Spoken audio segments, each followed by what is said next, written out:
Here's the opening range recap for Wednesday, December 21st.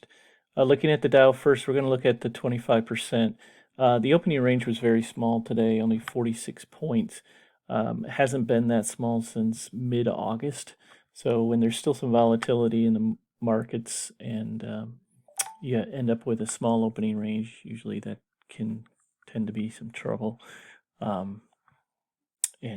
So anyways, this is what happened. So 25% win on the first trade here, a loss here on the second.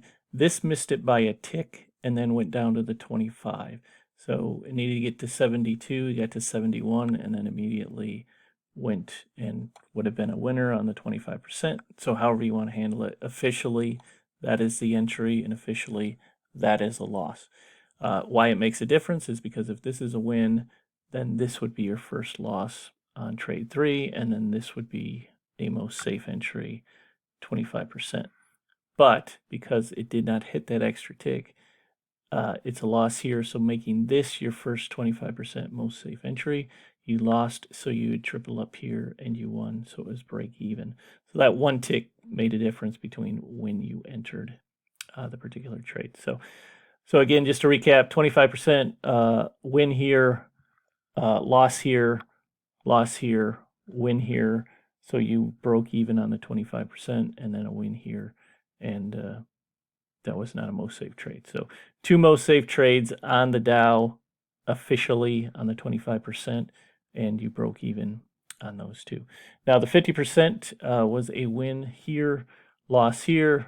Wouldn't have mattered. That tick would not have mattered as far as the 50% goes. So it's a loss here, a loss here, making this a most safe entry.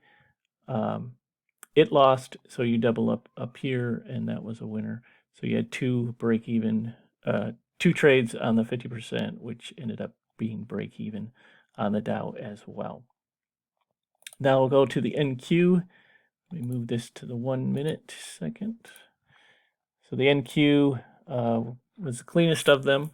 First trade here was a win for both 25 and 50.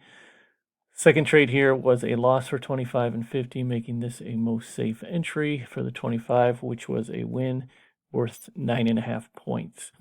So this particular opening range was not as small. It was roughly the same as yesterday and so forth, but the Dow was quite small. But anyway, so 9.5 point, 25% most safe entry on the NQ. And then the S&P here had a, we'll go on to 25% again, win here for the 25%, loss here for the 25%, making this a most safe entry. This was a loss, triple up here, and you won. So you broke even on the 25% most safe entries on the ES. 50%, first trade here was a loss. Second trade here was, first trade here was a win. Second trade here was a loss. Third trade, or third pivot here was a loss, making this a 50% most safe entry, which was worth 3.75 points. So just under $200 as far as the S&P goes, just under $200 as far as the NQ goes, if you traded everything as it is officially. So have a great rest of your day. Take care.